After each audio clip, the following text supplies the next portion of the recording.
Kıymetli izleyicilerim ve takipçilerim, Alevle Mutfak Aşkına kanalıma ve mutfağıma hoş geldiniz. Bugün de sizler için nefis bir siron tarifi hazırladım.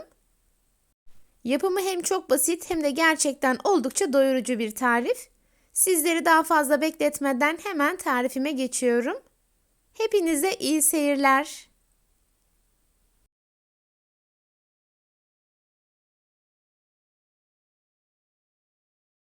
Tarifim için 4 adet günlük taze yufka kullanıyorum.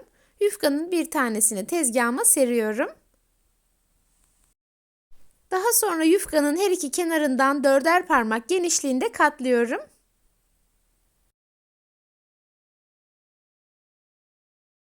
Yufkanın kenarlarını katladıktan sonra rulo yapacağımız kısmı da aynı şekilde 4 parmak genişliğinde katlıyorum. Sonrasında ne çok sıkı ne de çok gevşek olmayacak şekilde rulo yapıyorum. Burada rulo yaparken dikkat etmeniz gereken bir detay var. Çok sıkı sarmanız halinde sironlarınızda hamurlaşma olacaktır. Çok gevşek sarmanız halinde de şekli düzgün olmayacaktır. Bir uçtan diğer uca güzelce rulo yapıyorum.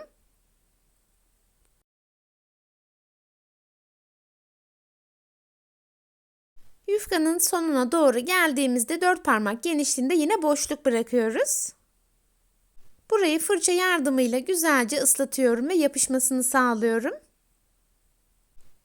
Her yerini ıslattıktan sonra rulo yaparak hazırlıyorum. Islattığımız için yufkaları kestikten sonra açılma olmayacak. Şimdi ilk hazırladığım yufkayı kenara alıyorum. Kalan 3 adet yufkamı da aynı şekilde hazırlıyorum. Birer birer tezgaha serdikten sonra kenarlarını katlıyorum. Katladıktan sonra ne çok sıkı ne de çok gevşek olmayacak şekilde rulo yapıyorum. Bu arada diğer bir taraftan da fırınımı 180 derece alt üst fan ayarı açarak ısıtıyorum. Yufkalarımı hazırladıktan sonra keseceğim ve borcama dizeceğim. Sonrasında üzerine sıvı yağ sürerek fırına koyacağım. Yufkalar fırında pişerken diğer bir taraftan da tavuk etini ocağa koyarak pişireceğim.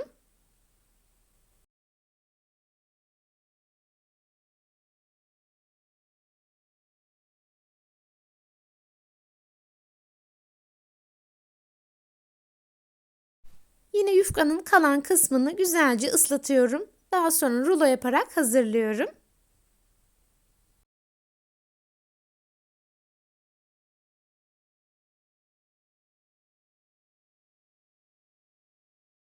Dört adet yufkamı hazırladıktan sonra ilk olarak bıçakla ortadan ikiye kesiyorum.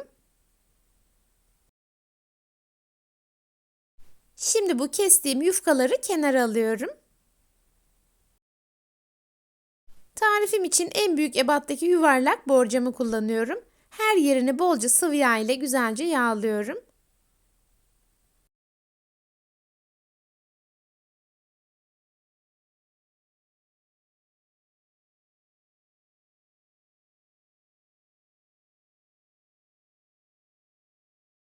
Her yerini yağladığım borcamı şimdi kenara alıyorum ve hazırladığım yufkaları kesiyorum. Yaklaşık 2'şer parmak genişliğinde yufkalarımı keserek hazırlıyorum.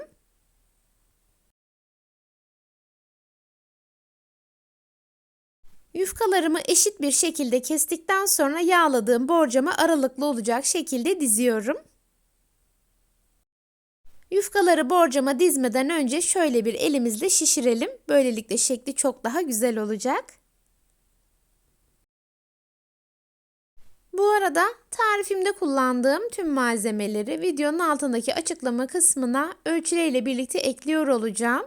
Oradan da bakıp faydalanabilirsiniz.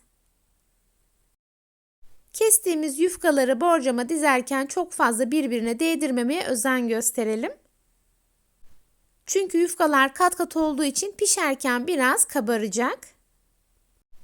Yufkaları fırından çıkarttıktan sonra da üzerine tavuk suyu dökeceğiz. O zaman da biraz şişeceği için hamurlaşma olacaktır. O yüzden aralıklı şekilde dizmeye özen gösterelim lütfen. Yufkalarımın tamamını kestim ve borcama güzelce dizdim. Üzeri için yarım su bardağı sıvı yağ kullanıyorum. Sıvı yağ fırça yardımıyla yufkaların üzerine bolca sürüyorum.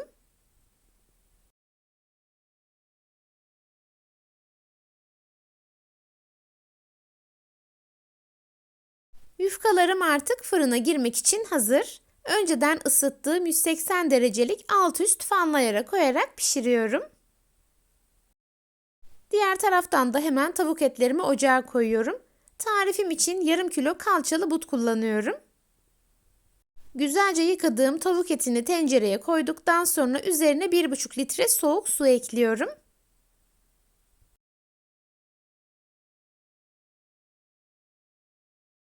Suyun tamamını ekledikten sonra son olarak 1 tatlı kaşığı tuz ekliyorum. Tencerenin kapağını kapattıktan sonra yüksek ateşte kaynamaya bırakıyorum. Kaynamaya başladıktan sonra üzerinde köpükler oluşuyor. Onu bir kaşık yardımıyla alıyorum.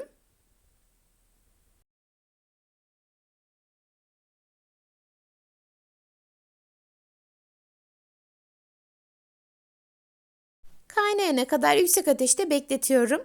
Kaynamaya başladıktan sonra tencerenin altını kısık ateşe getirerek yarım saat boyunca pişiriyorum. Yarım saatin sonunda tavuk etimi kontrol ettiğimde gayet güzel pişmişti. Pişen tavuk etini hemen ayrı bir tabağa alıyorum ve biraz soğumasını bekliyorum.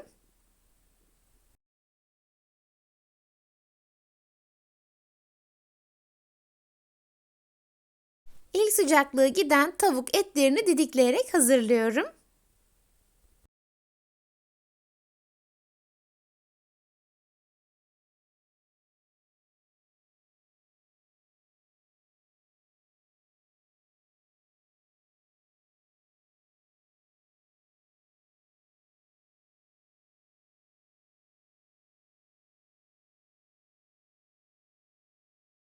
Tavuk etinin tamamını didikleyerek hazırladım.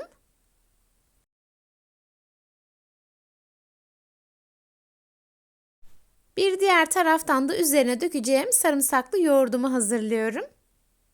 2 su bardağı yoğurdun içerisine kabuklarını soyduğum 4 diş sarımsağı rendeliyorum.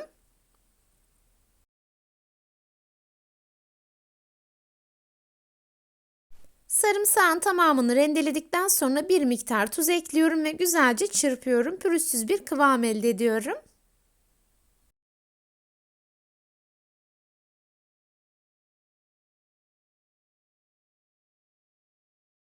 Sarımsaklı yoğurdum da artık hazır.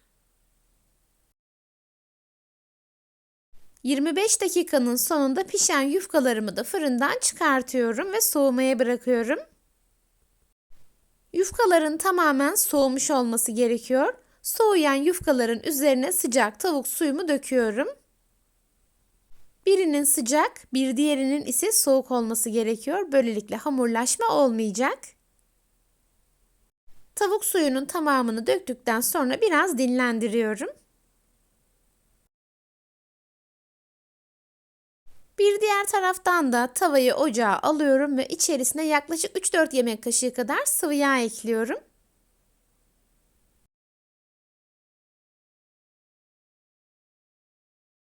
Bir tatlı kaşığı dolusu pul biberi ekledikten sonra güzelce karıştırıyorum ve biberleri biraz kavuruyorum.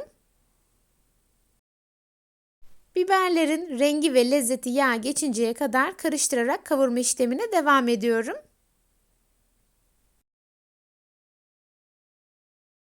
Üzerine dökeceğim sosum artık hazır. Şimdi tüm malzemeleri buluşturma zamanı.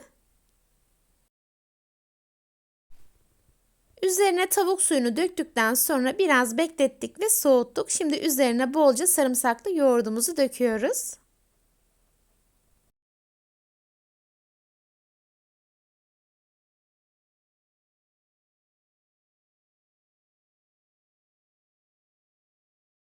Sarımsaklı yoğurdun tamamını yufkaların üzerine döküyorum.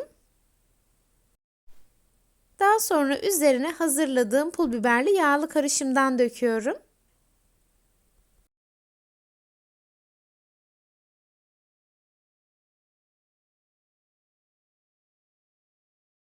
Daha sonra üzerine didiklediğim tavuk etimi koyuyorum.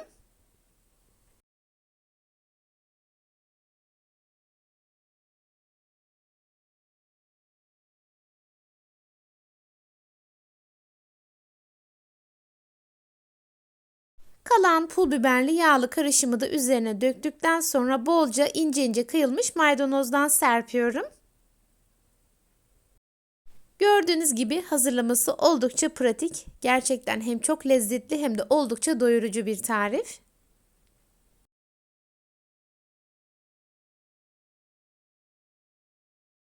Sizler tarifimin son halini izlerken ben de sizlere veda etmiş olayım. Bugün yine çok güzel bir tarifimin sonuna geldim.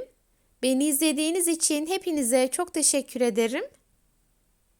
Videomu beğendiyseniz beğenmeyi, hala kanalıma abone değilseniz bana destek olmak için abone olmayı ve yeni videolarımdan anında haberdar olmak için bildirim zilini açmayı unutmayın lütfen. O değerli ve güzel yorumlarınızı her zaman bekliyorum. Videolarımı görmesini istediğiniz arkadaşlarınızla paylaşabilirsiniz. Tarifimi yapıp deneyecek olan herkese şimdiden afiyet olsun. Bir sonraki tarifimde görüşmek ümidiyle. Kendinize çok iyi bakın. Hoşça kalın. Allah'a emanet olun.